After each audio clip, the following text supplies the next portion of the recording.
Vía Pública.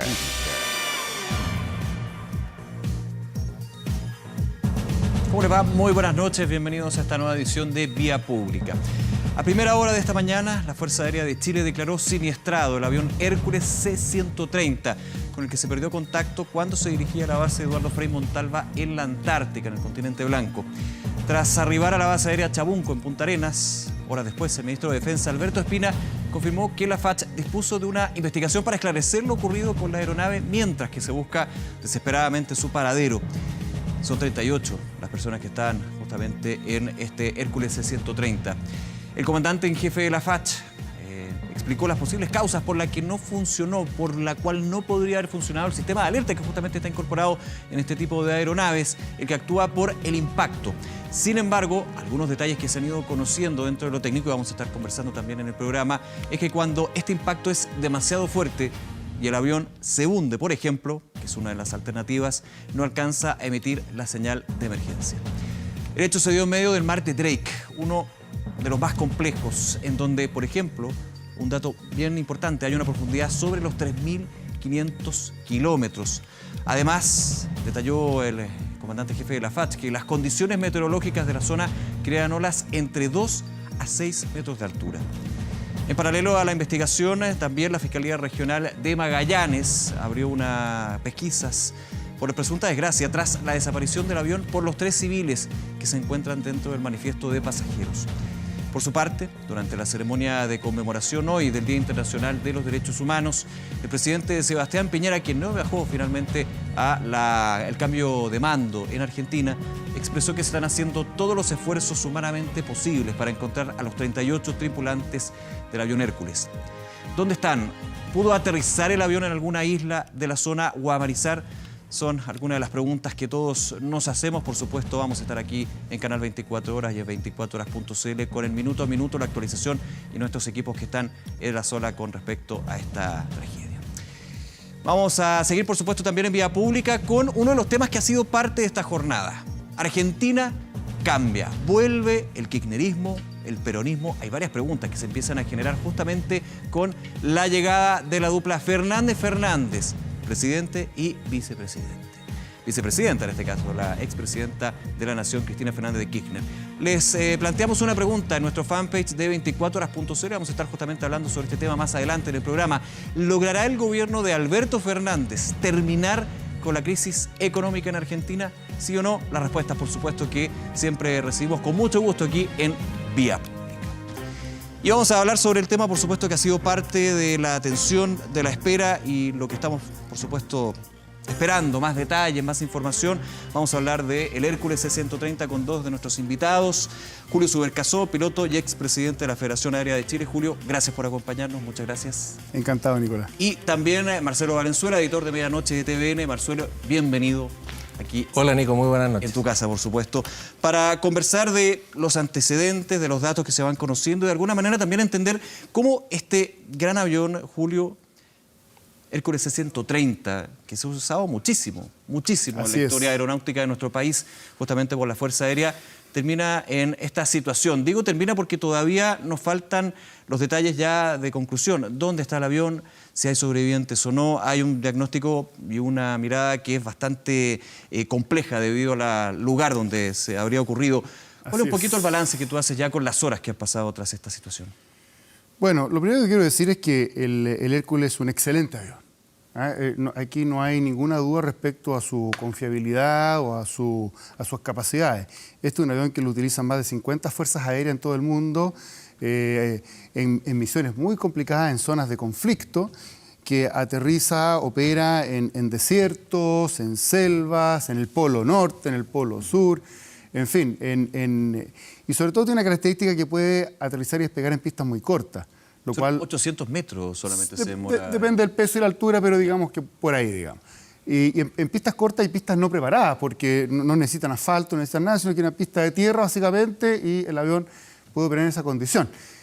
Y tiene esta facilidad, ¿no es cierto?, que puede cargar y descargar pertrechos, personal y todo de forma muy fácil, porque tiene esta rampa trasera, que permite que un vehículo, por ejemplo, entre en forma muy sencilla, o incluso hasta un tanque, para una zona bélica, y después simplemente los puede botar en paracaídas. Entonces, es un avión muy probado.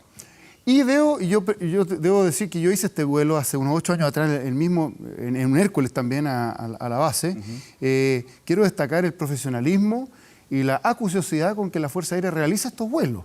Esto es un vuelo que ya se ha dicho bastante, son zonas complicadas por la meteorología, ¿no es cierto? Entonces, la preparación, el profesionalismo, la dedicación con que se hace es realmente un tema notable. Claro, se ha destacado la mantención del Hércules, pero también las horas de vuelo y también la experiencia de los pilotos en ese sentido. Quiero ir inmediatamente contigo, Julio, pero antes, Marcelo, de hecho, en las transmisiones de TVN y también de Canal 24 Horas, justamente tú estuviste ahí revisando lo que sucedía. Se empezaban a conocer, ya alrededor de la medianoche se daba la información oficial por parte de la Fuerza Aérea de Chile de este siniestro del avión. Cuéntame un poquito los antecedentes que se van conociendo y también un poco lo que ahora, ya pasadas las horas y esperando por supuesto que haya mayor información, de alguna manera ha hecho el balance sobre esto. Mira, sí, acabo de entrar al estudio, venía bastante rápido de acá de la sala de redacción para tener los últimos antecedentes. Hay que decir que esta jornada y esta misma noche, a esta hora, la búsqueda se está acrecentando, se está incrementando, ya que se sumaron nuevos medios que anoche no estaban y que van a permitir operar de manera nocturna.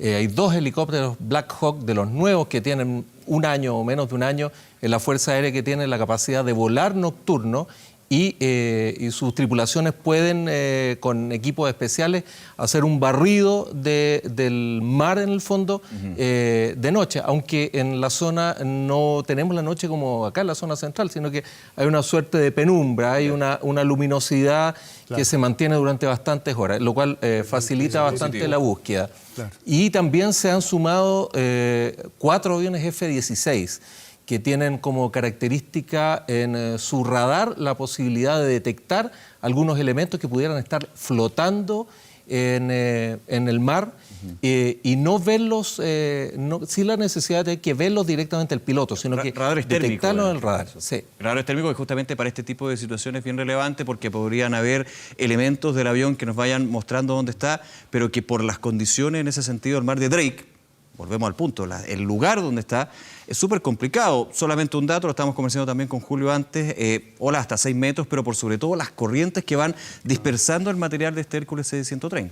No solamente dispersando, sino que alejando del lugar original, porque si ya han pasado más de 24 horas, un ejercicio muy simple, asumamos una corriente de 10 kilómetros por hora, que es bastante mínima, ya serían 240 kilómetros que cualquier marca que hubiese quedado en el agua, ¿no es cierto?, ya se ha desplazado por producto de esa corriente. Desconozco, había una duda hoy en la mañana en qué sentido iba esa corriente, pero eso es algo que la Armada tiene que tener en cuenta y toda esta operación, digamos, de Armada, Fuerza Aérea y las otras naves que están participando, hay que tenerlo en cuenta porque ya no es buscar en el lugar original, sino que ya tiene que desplazar tu centro de búsqueda. Ampliar el perímetro ampliar el perímetro por cientos de kilómetros probablemente. Y además con una dispersión. Entonces, todo eso complica la búsqueda. Tú comprenderás que con esas marejadas, por ejemplo, un pedazo metálico, algo que esté flotando, solamente por el vaivén de la ola, tú no sabes si es un reflejo, ¿no es cierto?, si es un destello de luz o si hay algo realmente ahí. Entonces, es muy difícil que estas cosas se empiecen a mimetizar dentro de lo que es el agua. Si fuera una taza de leche, lo veríamos a una gran distancia, pero estamos en un mar bastante rizado.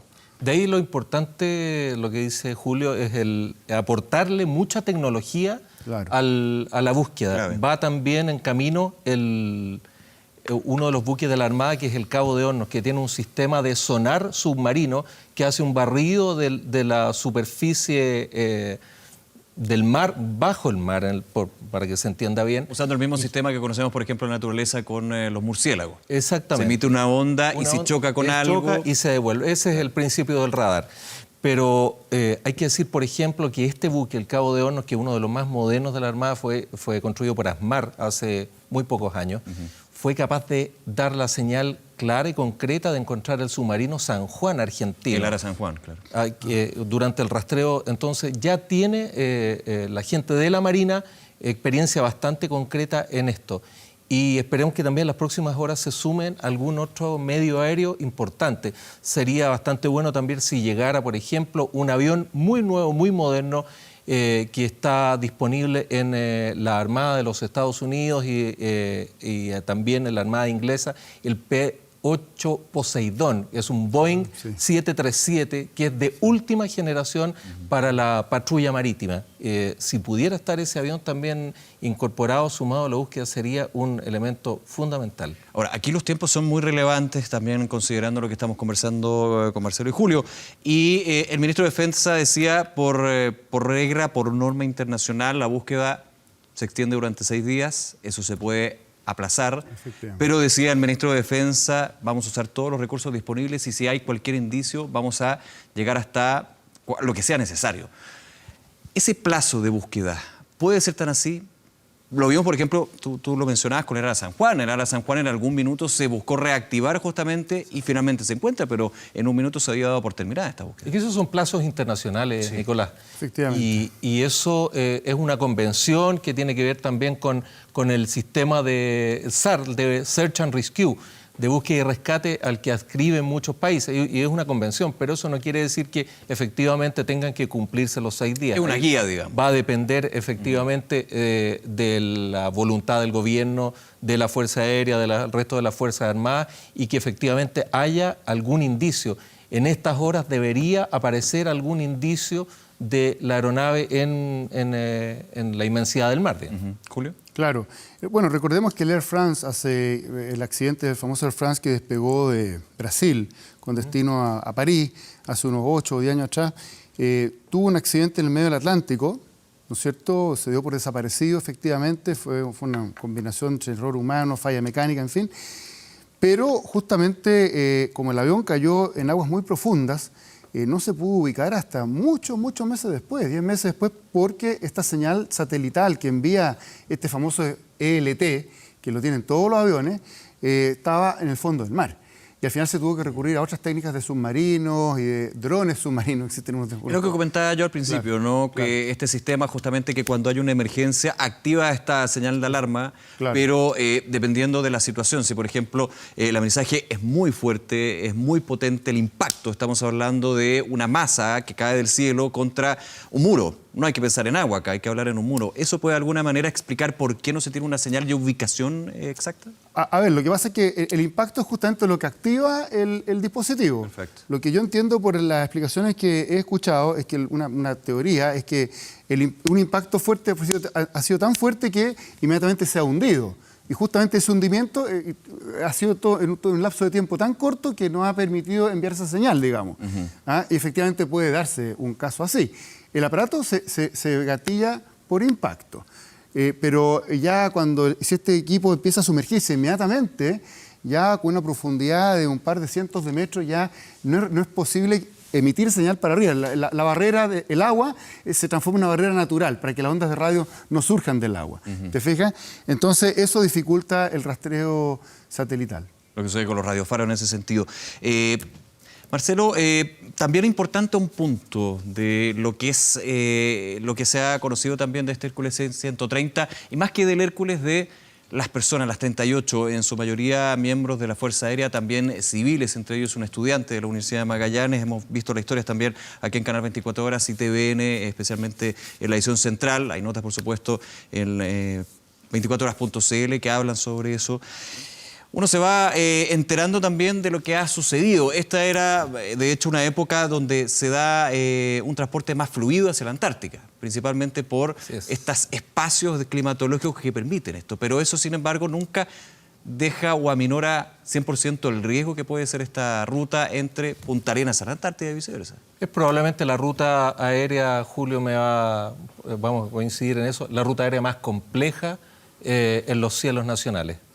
Sí, sin duda. Que no tiene vuelos comerciales regulares. Hay una aerolínea que es DAP, que es de Punta Arenas, que hace vuelos con turistas hasta la base Frey, en la pista del aeródromo Rodolfo March, pero es el vuelo más complejo.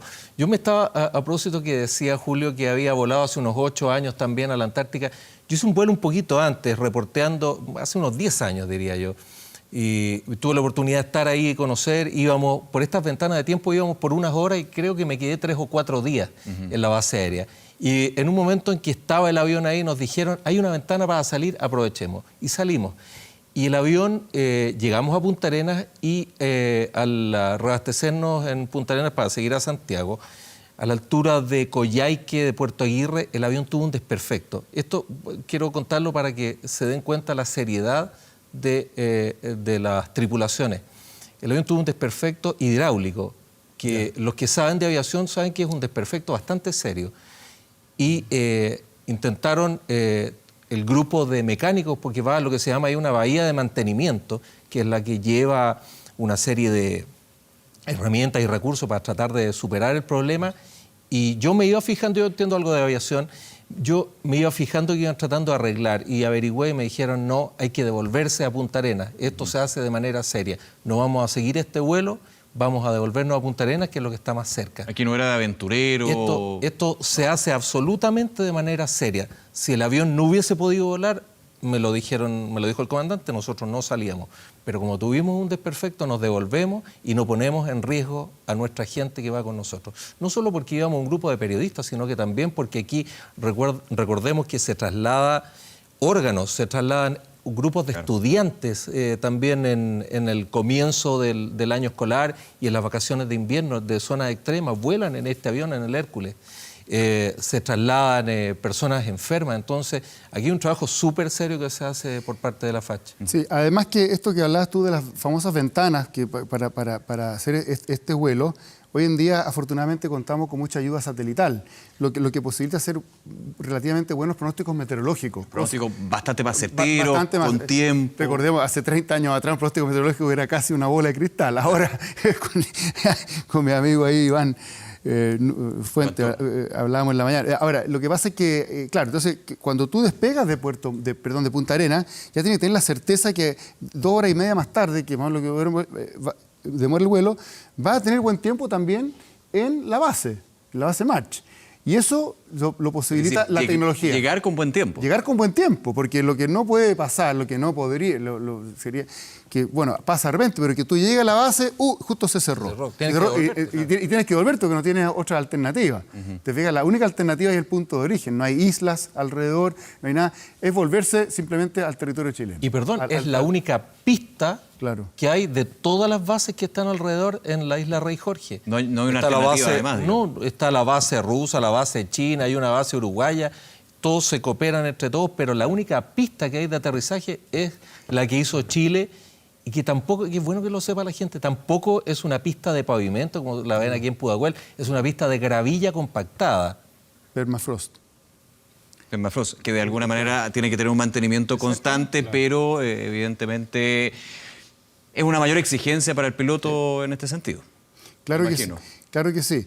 Entonces, para recalcar el tema, la planificación aquí, como tú dices, una ruta muy difícil, quizás la más difícil a nivel nacional, exige, ¿no es cierto?, una preparación especial. Y esta tripulación eran 2 instructores, 2 instructores de Hércules, que estaban ahí. Entonces, no cabe duda que el nivel de preparación... No, 3.000 horas de vuelo en un Hércules C-130. Claro, los 2 eran instructores de Hércules. Por lo tanto... estaban más que capacitados para esa ruta. Todo lo cual agrega el misterio. El misterio de por qué, estamos en esta situación. De por qué, porque estamos hablando de las cosas, toda la preparación, ¿no es cierto?, la planificación. Bueno, la pregunta, pero al final, bueno, ¿por qué pasó lo que pasó? ¿No así? Y es ahí donde empiezan a surgir hipótesis, y no quiero empezar a dar elucubraciones que no corresponden.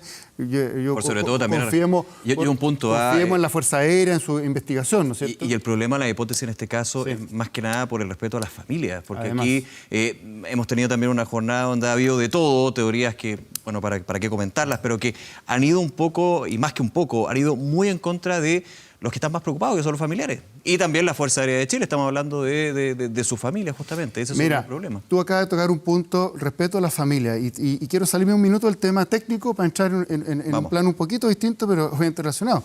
Hoy día vimos desafortunadas declaraciones por parte del fiscal Punta Arenas, fiscal regional don Eugenio Campo, muy desafortunada, con la cual no puedo estar más en desacuerdo. Esto fue a la hora de almuerzo y ya estábamos escuchando, ¿cierto?, que estaba abriendo carpetas investigativas por cuasi delito de homicidio. No, a ver, para aclararlo, Sí, una investigación de oficio por presunta desgracia, se le preguntó si era por cuasi delito de homicidio, eso se iba a dar dentro de la investigación. Pero no corresponde todavía a esta altura. Convengamos que no se ha encontrado ni un tornillo en el avión, han pasado ni un día, ha pasado. Primero tengamos una investigación y una causa probable.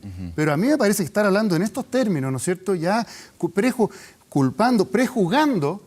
Aquí el fiscal debiera inhabilitarse. Yo espero que el fiscal nacional, el señor Ago, tome nota, esté escuchando y no puede ser que él ya esté prejuzgando de esta forma. No puede darse al día siguiente, menos de 44 horas, que ya esté abriendo carpeta investigativa y dijo, ¿no es cierto?, mencionó cuasi delito de homicidio. Eso es muy grave. Es una falta, yo lo considero una falta de respeto, ¿no es cierto?, para las víctimas. Enloda innecesariamente a una institución como la Fuerza Aérea de Chile. Eso es inaceptable. Y además instala en la psiqui de toda la gente, ¿no es cierto?, ya hay alguien ya se está hablando de cuasi y delito y todo, ¿no es cierto? Eso no corresponde. Aquí, por favor, bajemos un poco el acelerómetro, saquemos patas al acelerador, que funcione la investigación, veamos que encontremos algo. Bueno, y después vendrán las investigaciones y las acusaciones, pero este no es el minuto. Muy desafortunada la declaración del fiscal. Claro, un punto también de lo que ha sido, recordar, hay dos investigaciones, la Fiscalía Regional de Magallanes, pero también de la Fuerza Aérea de Chile. Finalmente, investigaciones que van en paralelo con la búsqueda, con lo que tú comentabas también, Marcelo, muy importante, la cantidad de aspectos técnicos, tecnológicos, entre F-16, entre Blackhawks. La cooperación internacional también, muy relevante. De hecho, el presidente Piñera, yo lo comentaba al principio, no fue finalmente a ese viaje de horas que iba a hacer Argentina, y el nuevo presidente Alberto Fernández dijo que ya había hablado con su nuevo, que todavía ni siquiera había asumido, ministro de Defensa, para entregar toda la ayuda posible. Hay ya ayuda internacional que se ha entregado justamente para ir en la búsqueda del Hércules C-130, ¿no? Sí, ha generado gran solidaridad internacional. No son los países que regularmente nos cooperan, como es Brasil, que estaba desde muy temprano enviando 2 aviones. Uruguay, que tenía un avión en la zona que se quedó y fue uno de los primeros que hizo vuelos de reconocimiento. También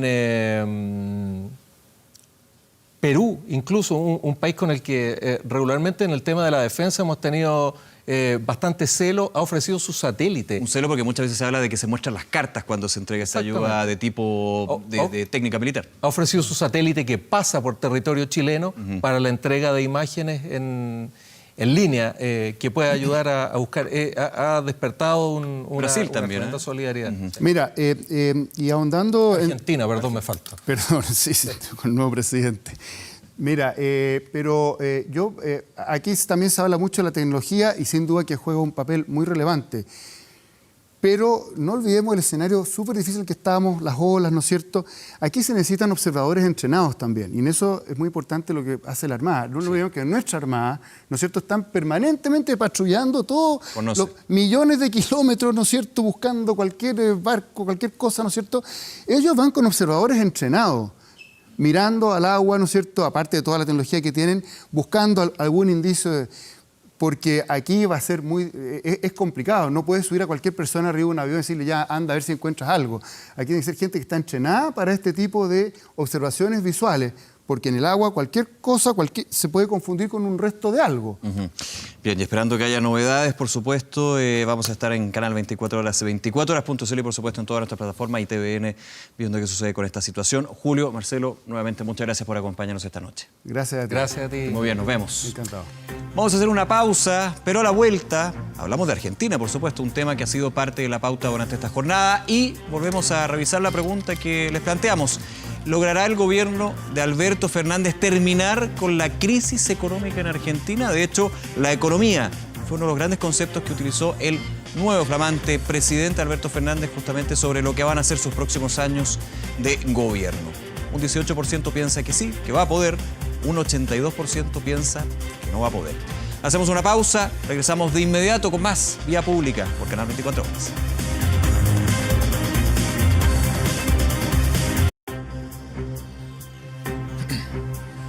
Regresamos a Vía Pública. El día de hoy, cambio en el gobierno argentino. Entra Alberto Fernández, sale Mauricio Macri. Por supuesto, ya lo habíamos comentado en su minuto cuando fueron las PASO, estas primarias en el vecino país. También lo que sucedió en las elecciones finalmente y el regreso del peronismo al kirchnerismo. Bueno, está Cristina Fernández de todas maneras, pero aquí se ha hablado de una situación distinta con Alberto Fernández en la cabeza. Vamos a hablar justamente de los desafíos, de los conceptos que se utilizaron el día de hoy. Estamos junto a Elizabeth Gerber, directora de Opinión Pública y Comunicación Política de la Fundación Chile 21. Elizabeth, muchas gracias por acompañarnos. Gracias Bienvenida. a ustedes por la invitación. Y don Samuel Fernández, académico de la Facultad de Derecho de la Universidad Central. Samuel, un gusto como siempre, bienvenido. Gracias, Nicolás, una vez más. Elizabeth, tus primeras reflexiones con respecto a un día muy agitado, me estabas contando, bien temprano funcionando, obviamente en un día que muchos han catalogado de histórico, el regreso, hemos vuelto, de hecho había letreros en distintas localidades de Argentina con la cara de Cristina Fernández como vicepresidenta, de Alberto Fernández. ¿Cuáles son las grandes conclusiones que saca de estas primeras horas del gobierno de Alberto Fernández? A ver, no puedo no remitirme mucho más atrás y decir que es un día muy especial para los argentinos y argentinas, porque el 10 de diciembre, hace 36 años, asumió Raúl Alfonsín. Entonces, todas las asunciones de los gobiernos democráticos son en este día y es un recuerdo muy feliz para nosotros. Es un hecho, un hito absolutamente feliz. Además, Raúl Alfonsín, muy amigo y apoyador y con mucho coraje en la transición democrática de Chile. Primeras reflexiones.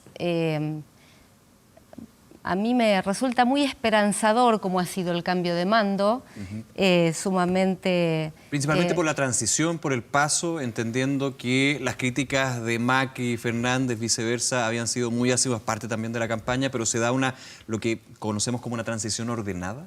Por muchos motivos. Primero, me parece que toda la gestualidad en general entre Alberto Fernández y Mauricio Macri, incluso gestos de Alberto Fernández hacia la ex vicepresidenta han sido excelentes, como también habían sido al día siguiente de la elección. No sé si recordás, pero sí, ya se reunieron a la mañana en muy buenos términos, me parece muy bien.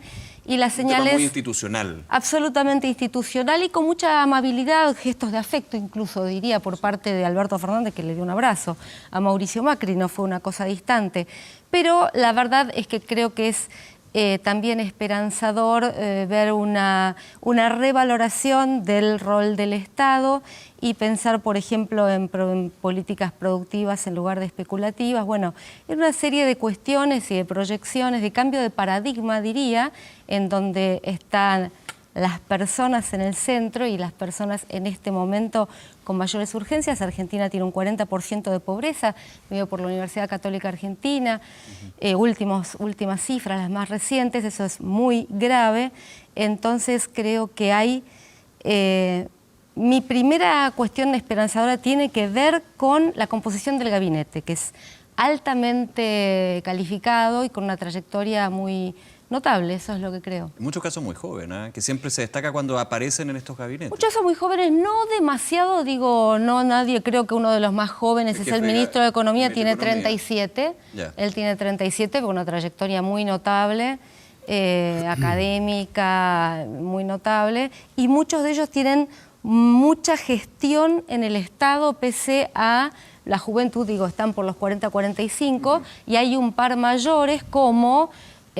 muy conocidos en Chile, como por ejemplo el ministro de Salud, Ginés González García, que ya ha sido ministro de Salud y fue embajador en Chile en 2 periodos, una persona muy apreciada aquí. Además fue recientemente embajador, se fue en el último, claro, cuando llegó la gestión de Macri y fue reemplazado por el embajador Bordón. Así que me parece que hay un equipo de verdad excelente, con muy buenas calificaciones y experiencia en el Estado, ¿no? Y con una visión coherente de lo que se busca. En la locución de Alberto Fernández, Samuel, vamos a estar conversando, yo creo que uno de los grandes conceptos que se enarbola durante este día es un nuevo contrato social. Suena muy parecido a otros países de América Latina, partiendo aquí también en nuestro país, el contrato social, donde decía Alberto Fernández, donde todos los argentinos podrán integrar. ¿Cómo evalúas tú también ese concepto? No hay duda de que hay un cambio de actitud y hay una normalidad que hacía tiempo que no se veía. sobre todo en la parte institucional. De hecho, el que un gobierno no peronista le entregue a otro dentro del tiempo y el periodo respectivo a otro peronista un mando es algo diferente. Sin embargo, la gestualidad, la normalidad, va a enfrentar unos desafíos gigantescos. Los desafíos son en dos grandes áreas, como es muy fácil darse cuenta. Una es el área económica, que por cierto tiene sus propios desafíos muy altos y tal vez muy serios. Pero está el otro, el político. Y aquí es donde hay algo que uno debe reflexionar. Las personas que entran en la nueva administración no son improvisados. Son personas que vienen de una larga carrera política, especialmente Cristina, y en el caso de Alberto es naturalmente un gran político. De suerte que vamos a tener gente que ya está fogueada y que ya hizo demostraciones de su acción política. Pero ¿van a ser los mismos o son otros? ¿Han cambiado? ¿Tienen otra actitud? ¿Cambiaron sus puntos de vista? ¿Tienen la misma ideología que pensaron llevar o que llevaron en los momentos que estuvieron a cargo del país? ¿O van a cambiar? Porque la realidad que enfrentan ahora es otra. Es una realidad enteramente distinta, donde no se puede prever. La situación en general latinoamericana tiene cambios. Para empezar, los vecinos y los vecinos de esta nueva administración argentina son otros, que no coinciden políticamente, porque ninguno de los países es coincidente. Lo tenemos en un Brasil bastante con una relación distante. Bolsonaro, Piñera, la calle Pou. Así es, reciente, que todavía no asume, pero que evidentemente es un cambio. Estuvo Bolivia, ¿no? Y Bolivia, que además Evo, que no sé si le van a dar presidente interina Áñez hasta el minuto. Justamente. Entonces rodea a Argentina una realidad política diferente. Luego van a tener que usar un enorme pragmatismo y llamémosle una postura frente a la nueva situación en que no van a poder o no deberían repetir las posiciones antiguas que han tenido a lo largo de toda su enorme y larga carrera política. Y justamente dentro del propio gobierno, la gran duda está hasta dónde esta conveniencia política de los sectores, porque son sectores que van a gobernar, pero que internamente están divididos y están naturalmente actuando frente a un desafío mayor. Y en ese punto me quiero detener un segundo, Elizabeth, preguntándote, se ha hablado también de don Alberto Fernández que viene a unir nuevamente al peronismo, un peronismo que está dividido, un peronismo, kirchnerismo, un kirchnerismo con un ansia distinta, pero aquí tenemos de los dos mundos y también se hablaba durante la campaña presidencial de esta estrategia de Cristina Fernández, de no ir como candidata presidencial y sí tomar un Alberto Fernández con quien tuvo problemas. Pero finalmente se da esta mirada. ¿Se une nuevamente el peronismo o es un kirchnerismo? Muchos dicen que aquí la batuta, como se dice en Chile, la llevaría. Esta es una suposición que está en el aire. Cristina más que Alberto. Varias cosas. El peronismo ya se unió, porque si no, no hubieran ganado las elecciones. Punto uno, claro.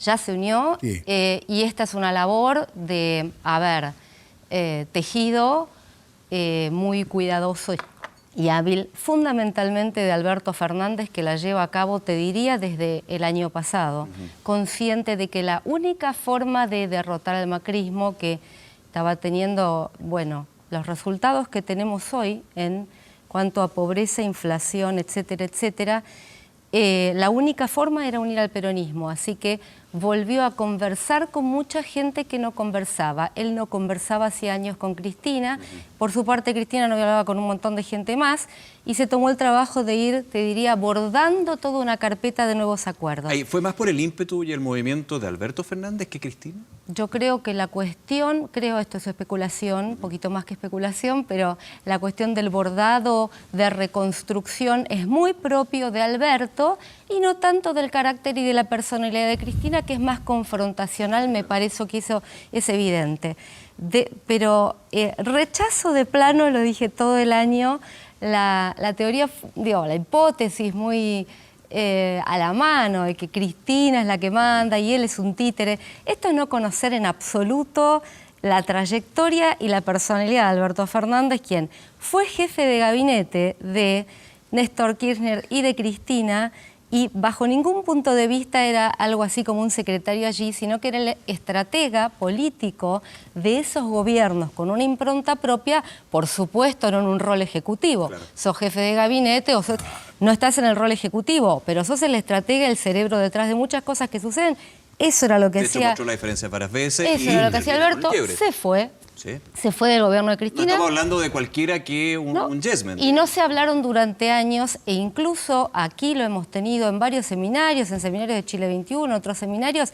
Yo misma, que he tenido críticas hacia Cristina, le decía a Alberto, pará, no es pará. Digo, porque era muy fuerte sus críticas, fundadas, muchas de esas realmente yo las comparto, y en un momento consideró y evaluó que la única forma de derrotar al macrismo era con Cristina, porque era la única que tenía, para el pragmatismo político, el 30% de la votación y necesita fuerza política, y dijo, sin Cristina es imposible, con Cristina sola no basta. Ahora, la sagacidad de Cristina Fernández fue que ella vio esto porque muchos políticos saben que con ellos solo no basta y de todas maneras insisten y llevan a sus coaliciones al despeñadero, como Mauricio Macri, que todos los números daban que no había caso y no dio un paso al costado, digo, para dejar a María Eugenia Vidal, que no sé si hubiera sido mejor porque le fue muy mal. De Buenos Aires, que en algún minuto sonó como candidata, pero Mauricio Macri se impone y finalmente la dejó a un lado. La dejó a un lado. Ahora, en la provincia le fue muy mal, todos pensábamos que le iba a ir mejor. No sé a nivel nacional, eso ya es ciencia ficción, política ficción, no sé cómo le hubiera ido. Ahora, volviendo a la región, Bolsonaro no es, yo creo que no es afín con nadie. Espero y creo que tampoco lo es con Sebastián Piñera, porque eso sería ofensivo hacia Sebastián Piñera. Creo que Bolsonaro en varios sentidos está aislado, pero claro, es el país de mayor peso de la región y en este momento no hay tendencias para ningún lado. No sabemos para dónde va Bolivia. Uruguay acaba de perder. No. Bolsonaro pasa esto. En Chile hay un interrogante enorme, pero yo creo, de verdad, sinceramente, no porque esté acá, soy prácticamente binacional, tengo permanentemente un pie en cada país, pero realmente creo que lo menos conflictivo y lo que más seguro está son las relaciones entre Chile y Argentina, que han sido históricamente excelentes, salvo algunos accidentes en los 70, superados pero magistralmente a lo largo del tiempo de las últimas décadas, y que siempre han sido, digo, con Cristina Fernández, con Michelle Bachelet, con Sebastián Piñera, con Néstor Kirchner, en las combinaciones que sea, Macri, han sido muy buenas. Es llamativo porque más allá de cómo se combinen gobiernos progresistas, más liberales, menos liberales, se ha son muy bien, digamos. Muy bien, y yo creo que va a seguir siendo... siendo... algunos detalles, porque te valga uno que fue un va tema a seguir siendo así, comercial. más allá de las turbulencias que están afectando a Chile, pero no me cabe duda que la actitud de Argentina va a ser de apoyo. ¿Samuel? Diría que hay eso, por cierto, pero tenemos que ver que la proyección política interna está de la mano de una situación muy complicada desde el punto de vista económico, y eso no es misterio para nadie, porque si hay un clientelismo, si hay una vuelta a los bonos, a una apertura social, a darle a lo que es una base importante por la cual ha triunfado esta dupla entre los kirchneristas y peronistas, pero con plata habría sido fácil, pero sin plata es más complicado. Tengamos en cuenta. De hecho, solamente un punto a anotar en tu locución. Lo decía Alberto Fernández, el presidente Alberto Fernández el día de hoy. Sin crecimiento no se paga la deuda. No se puede pagar la deuda sin crecimiento. Ahí está. Y no cabe duda que 350 millones, o sea, un punto del PIB, que es realmente lo que está en deuda y que está comprometido, la relación con un Fondo Monetario en que se han paralizado las gestiones para obtener el tramo que correspondía, más una serie de otras exigencias, hacen un desafío muy fuerte. ¿En qué sentido lo tomo? No es el desafío de que los países tengan o no problemas económicos, y no hay ninguno que no lo tenga. Voy a algo que es más profundo. La fórmula de unión, y que esa unión política que es cierta, en bonanza puede funcionar, pero cuando van a ser los tirones de las exigencias de un lado y del otro, y cuando van a ver la no satisfacción simultánea, inmediata, de lo que el electorado por el cual ganaron les va a exigir, puede producir roces en el interior. Y eso a lo mejor, la insatisfacción nuevamente en menos plazo, porque ahora todo el mundo está muy urgido. Entonces, entendamos, nadie pide, deme 10 años y arreglamos la situación. No, yo la quiero ahora y la quiero mañana, ojalá, y no más tarde. Eso puede producir una tensión en una, a ver, sobre todo en algo que es lo que a mí, tú decías muy bien, casi binacional. Yo no, pero viví larguísimos años como diplomático en Argentina, 9 años en total. De suerte que me tocaron varios gobiernos y de todos los signos. Y por supuesto pude ver algunas constantes, y tú me corregirás si no son. Pero la primera constante, y lo dijo el propio Alberto, y lo dijo Macri también al despedirse y reconociendo lo que no había logrado, el factor dólar es fundamental.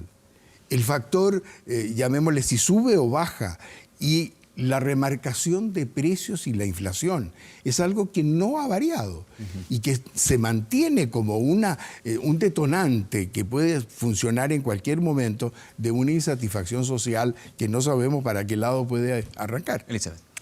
Sí, varios puntos.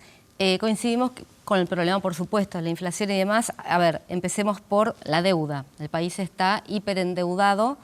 Tiene vencimientos de deuda tremendamente presionantes que sí o sí hay que renegociar, porque sin renegociación de la deuda es imposible detener la espiral inflacionaria y la recesión. En este momento tenemos un cuadro de recesión con inflación, lo peor que podemos tener, una caída del consumo atroz. Y, por supuesto, con caída del consumo tenés menos empleo, está afectada el comercio, está afectada la industria. La renegociación de la deuda, pero también de las condiciones. Claro, la renegociación de la deuda tiene que ser para aliviar, primero que nada, no podés seguir ajustando porque hay que reactivar el consumo. Para reactivar el consumo tenés que poner dinero de algún modo en el mercado y activar. Entonces esto lleva a renegociar la deuda también para bajar el riesgo país y la inflación. Este es el primer punto, ya lo vienen negociando. Esto no me cabe la menor duda que ya lo están negociando no desde mañana, sino desde antes con el Fondo Monetario Internacional.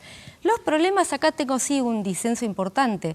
Los problemas de Argentina no son si bono más o bono menos, o que si la gente derrocha porque le dan bonos o porque le subsidiaron el gas. El problema básicamente, y creo el contraste, porque bonos dio el gobierno de Macri también, era imposible cortar, digo, con ciertos apoyos a los movimientos sociales. ¿Por qué la Argentina no estalla? Es porque los movimientos sociales se mantuvieron bastante contenidos y porque están muy articulados.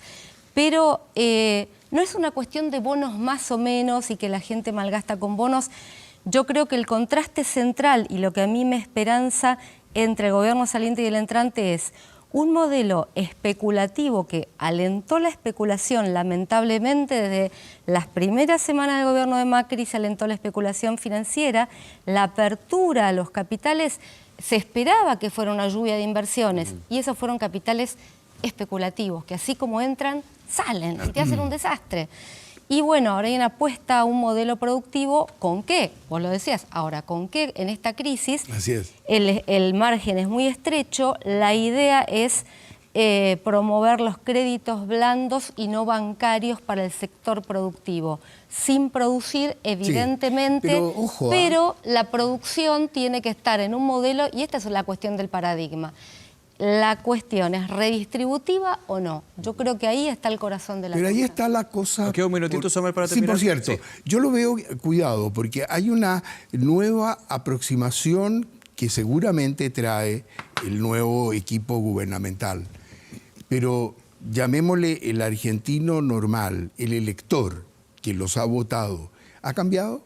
¿Está exigiendo cosas distintas? ¿Está dispuesto a un apretón de cinturón? ¿Está dispuesto a equilibrar cuentas o va a exigir más?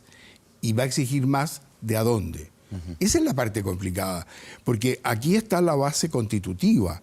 O sea, por algo, Cristina, y esa foto es fundamental, en esa actitud, en un gesto tan simple como no darle la mirada al presidente que se está despidiendo, muestra una actitud.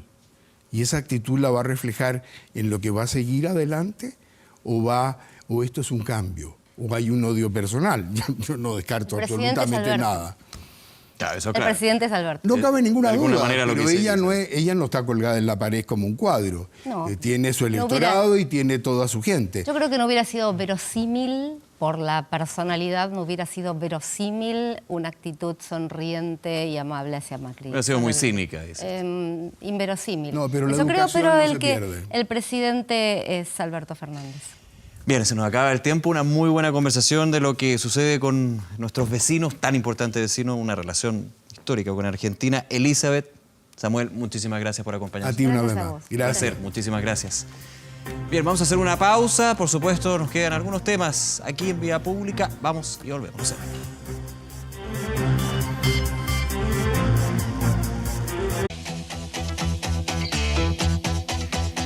Y regresamos a Vía Pública y vamos con la respuesta a la pregunta que les planteamos justamente en el fanpage de 24horas.cl. Repito, ¿logrará el gobierno de Alberto Fernández terminar con la crisis económica en Argentina? Varios desafíos, no solamente la deuda externa, la situación social, la pobreza.